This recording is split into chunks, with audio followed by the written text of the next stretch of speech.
यह कहानी एक छोटे से गांव की है जहां एक रहस्यमयी कथा प्रचलित थी। कहते हैं गांव की एक लड़की गीता, जो 30 साल पहले एक दुर्घटना में मर गई थी, पुनर्जन्म लेकर वापस आई। यह बात तब पता चली जब गीता ने अपने बचपन में ही अपने पिछले जन्म की बातें बतानी शुरू की। गीता का जन्म एक साधारण परिवार में हुआ था। वह अन्य बच्चों की तरह ही बड़ी हो रही थी, लेकिन जब वह 5 साल की थी, उसने अजीब बातें करनी शुरू कर दी। एक दिन खेलते खेलते उसने अपनी मां से कहा, मां, मुझे अपना पुराना घर याद है।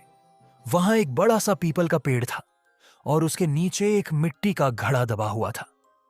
गीता की मां ने इसे पहले बच्चों की कल्पना समझा, लेकिन जब गीता ने और भी बातें बताईं, जैसे कि उसके पुराने घर के कमरे, वहां के लोग और यहां तक कि एक छिपी हुई संदूक का जिक्र किया, तब परिवार के लोग चौंक गए। गीता बार बार कहती, मैं यहां पहले भी रह चुकी हूं। मेरा नाम पहले मालती था। मेरी मां का नाम सुमित्रा और पिताजी का नाम हरिनारायण था।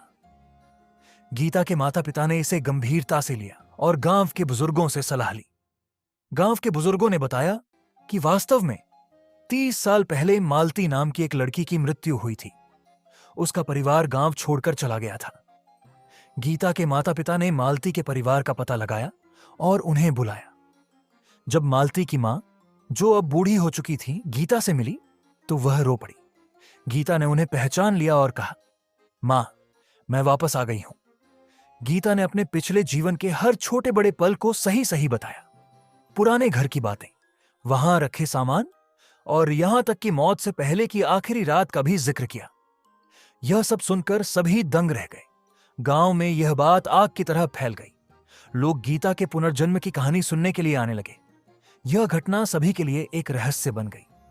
गीता की यह कहानी साबित करती है कि पुनर्जन्म की अवधारणा महज एक कल्पना नहीं, बल्कि शायद सच्चाई है।